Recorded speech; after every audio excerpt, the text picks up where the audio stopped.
ओशो कौन थे? ओशो एक आध्यात्मिक गुरु थे जिन्होंने दुनिया भर के लोगों को ध्यान की शक्ति का एहसास करवाया, ध्यान की कई विधियों के बारे में भी बताया। अपने जीवन काल में यह एक विवादास्पद रहस्यवादी आध्यात्मिक गुरु रहे। इन्होंने भारत भर में भ्रमण करके लोगों को अपने खुले विचारों से अवगत कराया। यह भारत में काफी प्रसिद्ध थे। बाद में इंटरनेशनल प्रेस में भी इनके स्वभाव और विचारों को सम्मान दिया गया। मंच पर कई बार इनकी निंदा भी हुई, लेकिन इनके विचारों से कई शिष्य भी मिले। इनके निधन के बाद भी इनका साहित्य आज तक लोगों को मार्गदर्शित कर रहा है। इस जीवन परिचय में प्रसिद्ध आध्यात्मिक गुरु ओशो की जीवनी और इनके जीवन के उतार चढ़ाव के बारे में जानेंगे। ओशो रजनीश का जन्म 11 दिसंबर 1931 को कुचवाड़ा गांव, बरेली तहसील, जिला रायसेन, राज्य मध्य प्रदेश में हुआ था। उन्हें जबलपुर में 21 वर्ष की आयु में 21 मार्च 1953 मौलसरी वृक्ष के नीचे संबोधि की प्राप्ति हुई। 19 जनवरी 1990 को पुणे स्थित अपने आश्रम में सायं 5 बजे के लगभग अपने देह त्याग दी।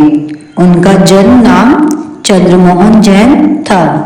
ओशो के बचपन से जुड़ी बहुत ही रोचक कहानी है कि इनके जन्म के समय इनके माता पिता को एक ज्योतिषी ने कहा था कि 7 वर्ष के बाद ओशो की मृत्यु हो जाएगी। अगर वह 7 वर्ष के बाद जीवित रह गए तो हर 7 वर्ष के बाद इन्हें मौत का सामना करना पड़ेगा, जिसके कारण इनके माता पिता अक्सर इन्हें लेकर चिंतित रहा करते थे। एक बार ओशो जब 14 वर्ष के थे तब वह एक वक्त का खाना खाकर मंदिर में जाकर मौत का इंतजार करने लगे। 7 दिनों तक इन्होंने इसी तरह किया, लेकिन इनका बाल भी बांका नहीं हुआ। इस तरह इनके माता पिता की चिंता भी दूर हो गई। ओशो की शिक्षा। ओशो ने अपनी प्रारंभिक शिक्षा अपने गांव से ही पूरी की। ओशो शुरुआत से ही स्वतंत्र और निर्भीक प्रवृत्ति के थे। वह कभी भी भीड़ में किसी भी प्रश्न पर तर्क करने से घबराया नहीं करते थे। उनके तीखे सवाल पंडित और पुरोहित को भी आश्चर्यचकित कर देते थे। ओशो विलक्षण प्रतिभा के धनी थे, जिसके कारण अपनी उम्र में वह अन्य बच्चों से काफी अलग होते थे। विद्यालय में अक्सर यह सबसे अधिक अंकों से पास होते थे। शुरुआत से यह काफी जिज्ञासु बच्चे थे। कभी कभी तो वह अपने शिक्षकों से ऐसे प्रश्न किया करते थे जो उनके समझ से परे होता था, और ऐसे निरंतर सवाल के कारण कई बार तो इन्हें स्कूल में बैठने पर भी पाबंदी भी लगा दिया गया था। प्रारंभिक शिक्षा पूरी होने के बाद ओशो ने मध्य प्रदेश के जबलपुर में स्थित सागर विश्वविद्यालय से दर्शन शास्त्र में स्नातक और उच्च स्नातक की डिग्री प्राप्त की। 21 वर्ष की आयु में ओशो ने मौलसरी वृक्ष के नीचे प्रबोध की प्राप्ति की। ओशो ने अपनी शिक्षा पूरी करने के बाद रामपुर संस्कृत कॉलेज और जबलपुर विश्वविद्यालय में दर्शन शास्त्र पढ़ना शुरू कर दिया। इसी दौरान इन्होंने पूरे देश का भ्रमण भी किया। 1960 में जबलपुर यूनिवर्सिटी में इन्हें प्रोफेसर के पद पर प्रमोट कर दिया गया था। इन्हें आचार्य रजनीश के नाम से जाना जाता था। वह पूरे देश में घूमकर आध्यात्मिक भाषण दिया करते थे। 1962 में इनका पहला ध्यान शिविर आयोजित हुआ था। ओशो अपने भाषण में कई प्रकार के मुद्दों को उठाते थे। वह अक्सर रूढ़िवादी भारतीय धर्म और अनुष्ठानों की आलोचना किया करते थे, जिसके कारण कई बार ये विवादों में भी फंसे। वे काम को आध्यात्मिक विकास को प्राप्त करने की दिशा में पहला कदम मानते थे। ओशो ने 2 साल के बाद अपनी नौकरी छोड़कर ध्यान के मार्ग पर चलना शुरू कर दिया। इन्होंने न केवल हिंदू बल्कि मुस्लिम, सिख, ईसाई, जैन, सूफी जैसे कई धर्म पर प्रवचन दिया। 1970 के समय ओशो ने अपना ज्यादातर समय शुरुआती अनुयायियों के साथ बिताया। उस समय वे नव सन्यासी के नाम से जाने जाते थे और उस वक्त भी वे आध्यात्मिक ज्ञान दिया करते थे। वह दुनिया भर में दर्शन शास्त्री, रहस्यवादी, धार्मिक गुरु जैसे कई नाम से बुलाए जाते थे। 1974 में ओशो ने महाराष्ट्र के पुणे में अपना फाउंडेशन और आश्रम की स्थापना की, जहां पर वह भारतीय और विदेशी दोनों अनुयायियों को आध्यात्मिक उपदेश दिया करते थे। 1964 में रणकपुर शिविर में ओशो के प्रवचन को पहली बार रिकॉर्ड किया गया और इस प्रवचन की कई सारी किताबें छपी। यहाँ तक कि ऑडियो कैसेट और वीडियो कैसेट भी तैयार हुई, जिसके जरिए देश भर में उनके प्रवचन फैले। उनके क्रांतिकारी विचार ने दुनिया भर के बुद्धिजीवियों, साहित्यकारों और वैज्ञानिकों को प्रभावित किया। इसके कारण दुनिया भर से ओशो के लाखों अनुयायी और शिष्य बने। 1969 में ओशो के अनुयायियों के द्वारा उन्हीं के नाम पर मुंबई में एक फाउंडेशन स्थापित किया गया, जिसके बाद में वे पुणे के कोरेगांव पार्क में स्थानांतरित किया गया। उस फाउंडेशन का नाम ओशो इंटरनेशनल मेडिटेशन रिजॉर्ट रखा गया।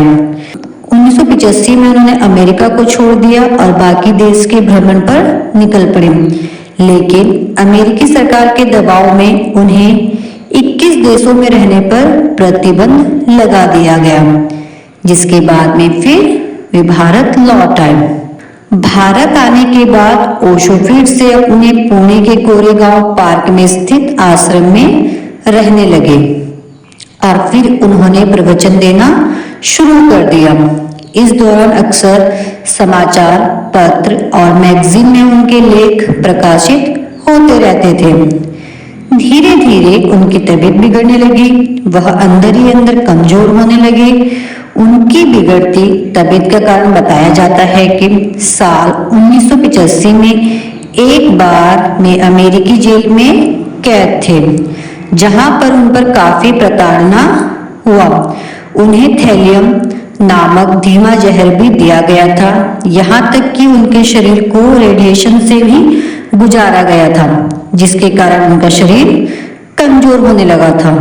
ओशो को धीरे धीरे इस बात का एहसास होने लगा था कि अब उनके पास चंद समय ही बचा हुआ है, जिसके कारण उन्होंने अचानक से ही अपने प्रवचन की संख्या बढ़ा दी। वे आश्रम में हर रोज रात्रि सत्संग और प्रवचन करते रहते थे। धीरे धीरे उनका शरीर और भी ज्यादा कमजोर होने लगा। उसके बाद वे केवल बाकी सन्यासी और अनुयायियों के साथ मौन बैठक में भाग लिया करते थे। 18 जनवरी 1990 को ओशो के निजी चिकित्सक स्वामी प्रेम अमृतो ने सन्यासियों को सूचना दी कि रात्रि सत्संग में ओशो नहीं आ सकते क्योंकि उनके शरीर का दर्द बढ़ गया है। उसके दूसरे ही दिन ओशो ने प्राण त्याग दिया और संध्या सभा में उनकी मृत्यु की घोषणा की गई। ओशो ने अपने आश्रम में यह नियम बनाया हुआ था कि कोई भी सन्यासी मरेगा तो उसे एक उत्सव के तौर पर मनाया जाएगा। इसीलिए ओशो की मृत्यु के बाद बुद्ध ऑडिटोरियम हॉल में 10 मिनट के लिए उनके शव को रखा गया। इस दौरान हजारों की संख्या में उनके शिष्य इकट्ठा हुए। उनके अंतिम संस्कार में संगीत, नृत्य, ध्यान और मौन के जरिए उन्हें अंतिम विदाई दी गई। ओशो अपने जन्म के समय 3 दिन तक रोए नहीं थे, लेकिन 3 दिन के बाद जब उन्हें नहलाया गया तब पहली बार वे रोए। ओशो जब अमेरिका में थे उस समय उनका जीवन काफी लग्जरियस था। उनके पास 90 से भी ज्यादा रोल्स रॉयस कार थी। ओशो को बचपन से ही लग्जरी जीवन जीना पसंद था। एक बार इन्होंने हाथी पर बैठकर स्कूल जाने की जिद की। उसके बाद उनके माता पिता को हाथी मंगवाकर इन्हें हाथी पर स्कूल भेजना पड़ा। ओशो के जन्म के समय एक ज्योतिषी ने उनके माता पिता को कहा था कि 7 वर्ष के बाद उनकी मृत्यु हो जाएगी, लेकिन 14 वर्ष की उम्र में उन्होंने अपनी मृत्यु का इंतजार किया, लेकिन इन्हें कुछ भी नहीं हुआ। ओशो बचपन से ही बहुत ही जिज्ञासु थे और काफी हिम्मत वाले थे। मृत्यु के बाद व्यक्ति का क्या होता है, कहाँ जाता है, यह जानने के लिए मात्र 12 वर्ष की उम्र में वे रात्रि में शमशान चले गए थे। ओशो मानव कामुकता के बारे में खुलकर अपने विचार व्यक्त करते थे। ओशो 7 वर्ष की उम्र तक अपने नाना नानी के घर रहे थे, जिसका उनके व्यक्तित्व पर काफी प्रभाव पड़ा था, क्योंकि उन्हें वहां एक आध्यात्मिक वातावरण मिला। ओशो महात्मा गांधी, हिंदू पाखंड और समाजवाद के कट्टर आलोचक थे और अपने प्रवचन के दौरान अक्सर आलोचना किया करते थे। उनका मानना था कि एक सच्चा धर्म वही होता है जो जीवन का आनंद लेने का तरीका सिखाता है।